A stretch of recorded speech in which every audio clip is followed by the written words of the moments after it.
Welcome back, subscribers, and hello YouTube viewers. On this occasion I'm off to what the newspapers call a ghost school. Some people might call it an abandoned school, but basically it's a school that has no pupils, has no teachers, and it's closed altogether. It's been closed for a couple of years now. I'm not 100% sure how many years, but it has been closed for quite some time. We're at the Nayook District Rural Primary School, and so we'll have a bit of a look.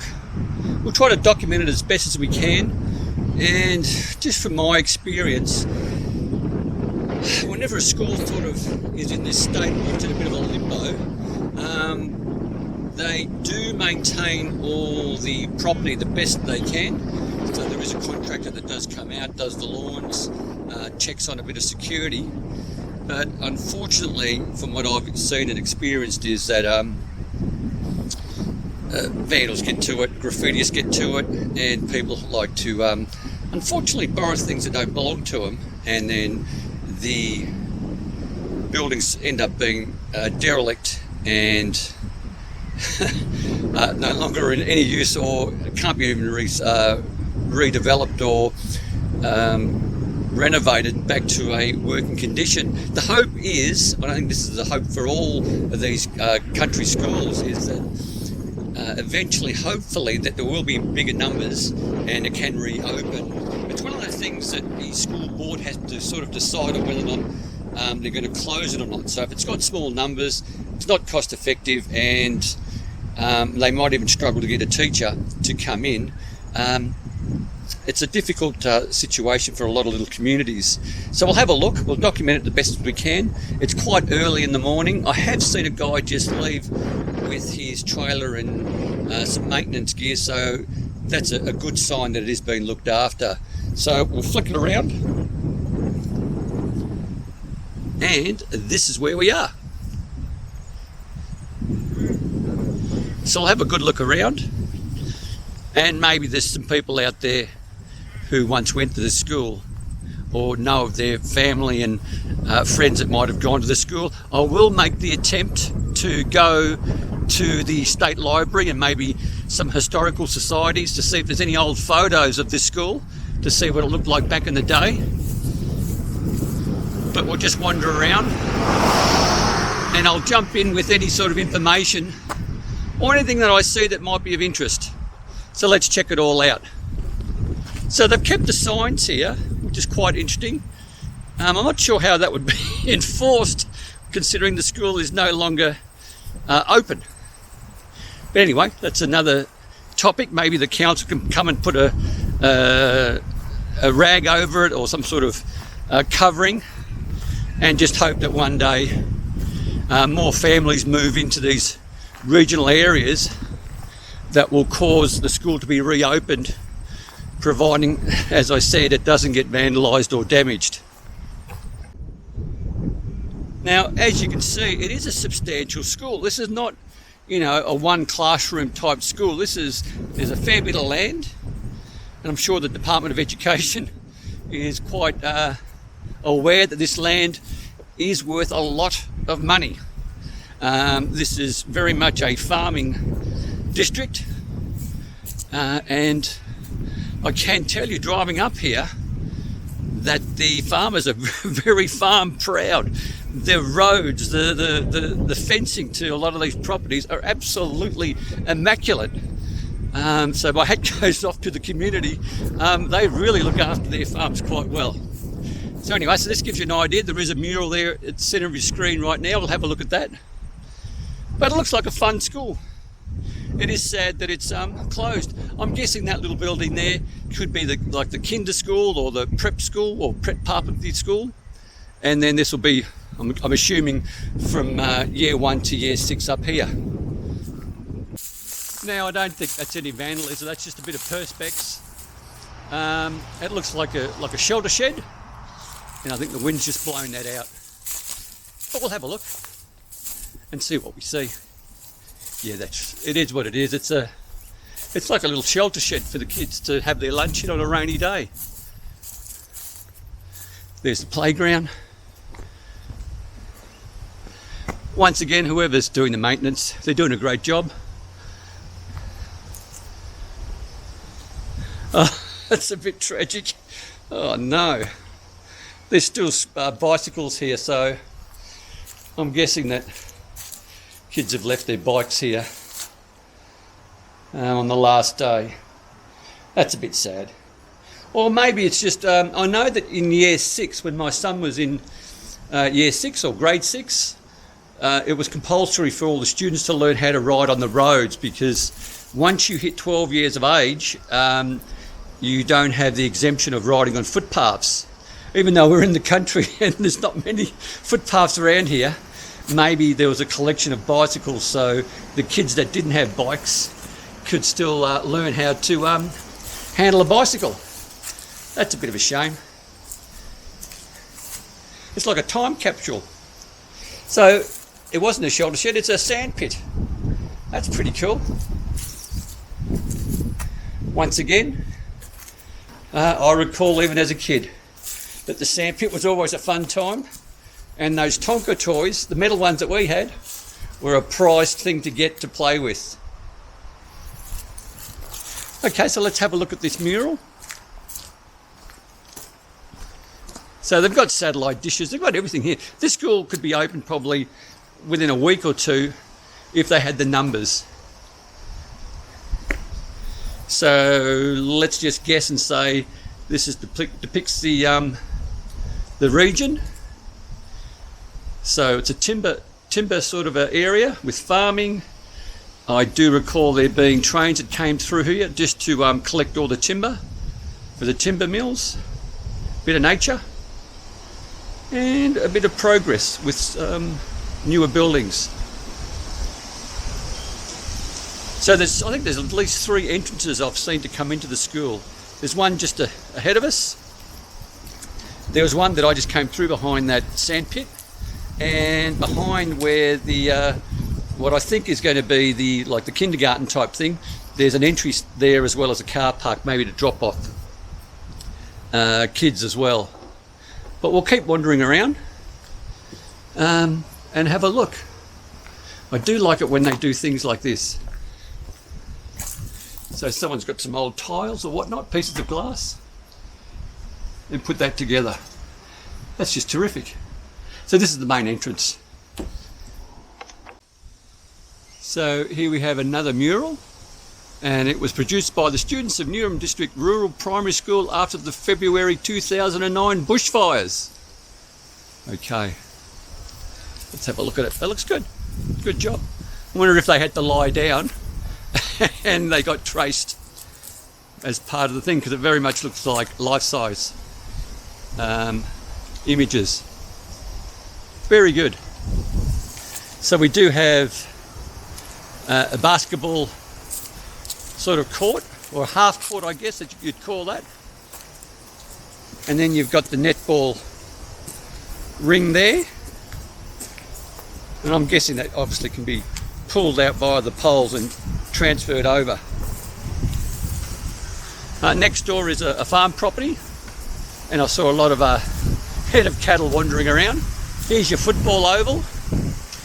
Once again, I do like the goalposts. They do look like they're not exactly power poles. They're not quite thick enough, but they are quite thick and they give you a good knock if you hit it with your head. This is pretty good. This is something special you don't normally see at a school. This is like a pizza oven, I'm guessing. Let's have a look. Oh yeah, absolutely. Wow.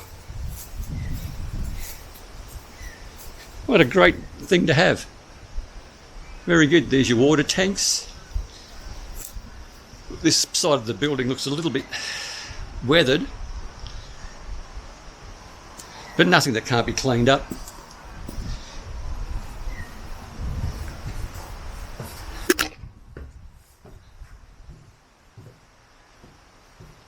So the classrooms have been left the way they have been when it was closed.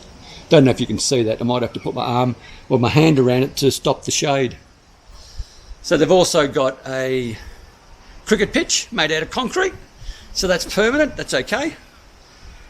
You've got like 4 squares again. You've got the clock to teach the kids how to tell the time. And I'm assuming that's like a chess board or a checkers board for the kids. And there's your cows in the background. Now, there wouldn't be too many schools, well, you get none of them in the suburbs of Melbourne, where your neighbours are a whole herd of cattle, which is, I think, fantastic. So we've got a portable here, we've got the toilets here. So as I said earlier, I can't see why this wouldn't take all that long to reopen if they had the numbers. And I think that's the hardest thing to do. With a lot of kids these days not wanting to work on the farm or looking at other options, going to uni and whatnot, it's sort of, they're bound for the city regardless. And do they return, or do they wait until their parents pass on and then they come and work the farm, or one of the siblings works the farm? I'm not sure. I'm just speaking aloud once again and just surmising. But the school really is in good nick. We've got a climbing wall. So if you've got a country upbringing for schooling, especially for the primary schools, you're not missing out on anything. If anything, I think you're gaining more at a country school than a city school. So we've got the, so we had the boys' toilets up here, we've got the girls down here. And I'm just curious down here if this is the, like the preschool, or the, you know, we used to call it the preps. Or I think even before my time, you were called, there's you know, there's nothing in this, but it was called grade bums. I don't know why it was called that, but I do recall that was the term that was used when you were in, not even grade 1, you were in grade like 0. Nowadays it's obviously prep, but I don't know where that terminology came and why do I still remember it. So have a look. Let's see. Oh yeah, this is terrific. I don't know if you can see that. They got Thomas the Tank Engine there with all the wooden tables and stuff. Oh yeah, this is terrific. It's just a pity it can't be opened. But if you know this area well, it is farming, a farming area.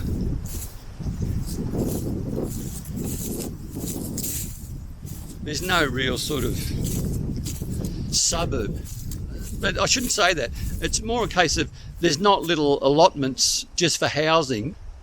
I think that's the way you're going to get these schools back open, where, say, on the main road of this particular school or any school, where a farmer gives up some land that's on the main road and get somehow approval to put houses along. So you are on the main road and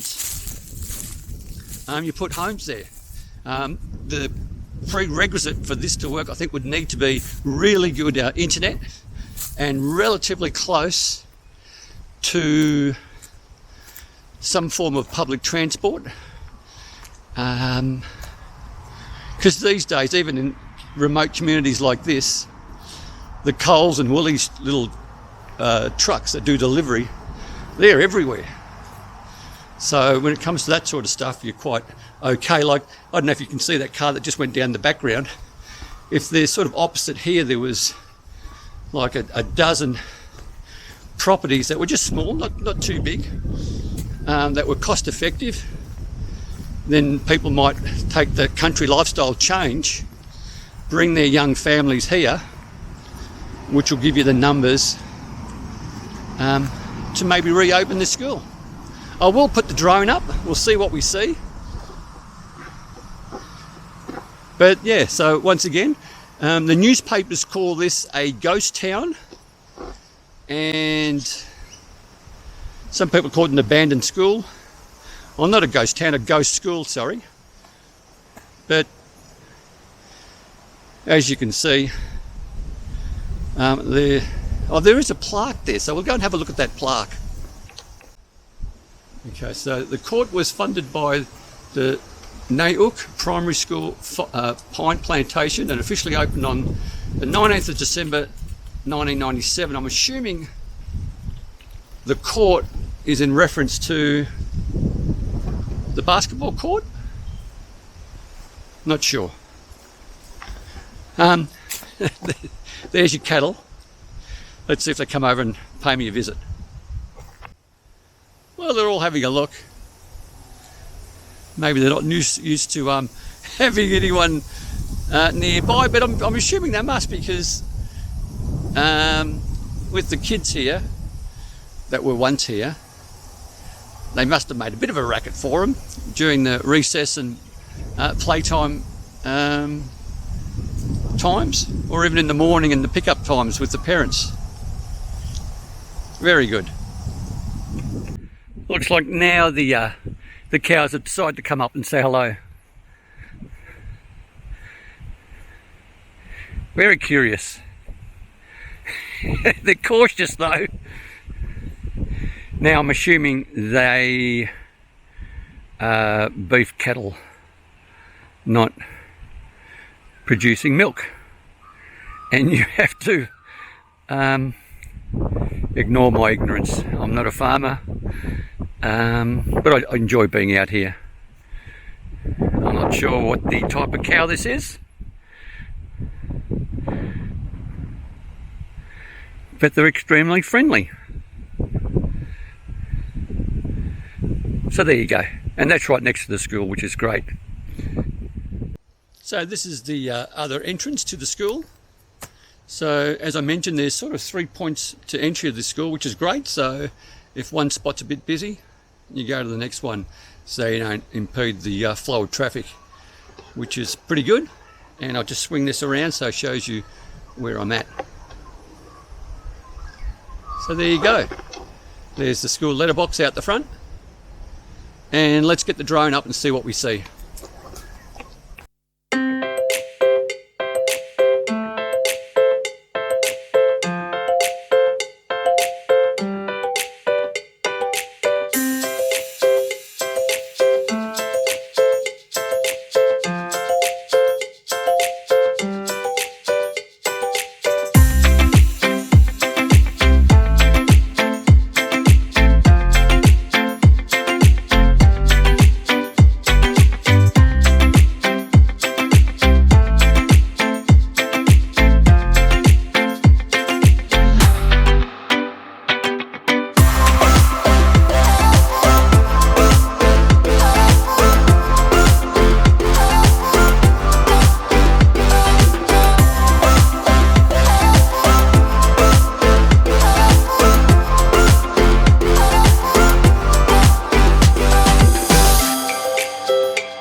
So here we are in the car. I thought I might read out the article in the newspapers. It was in The Age in March the 8th, 2023, and it talks about basically places like the place you've just seen. It's considered a ghost school, is what they're describing it as, and it says that the school council can vote to close or de-staff a school if there are low or no enrolments for the coming year.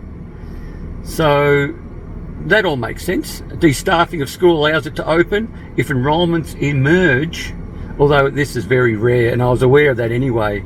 So as much as this school is closed but not technically abandoned, I think the phrase ghost school is a bit sort of unclear, a bit ambiguous. But anyway, it is what it is. So this is the article. It says that after school had been de-staffed for a period, usually some years, it then becomes officially closed.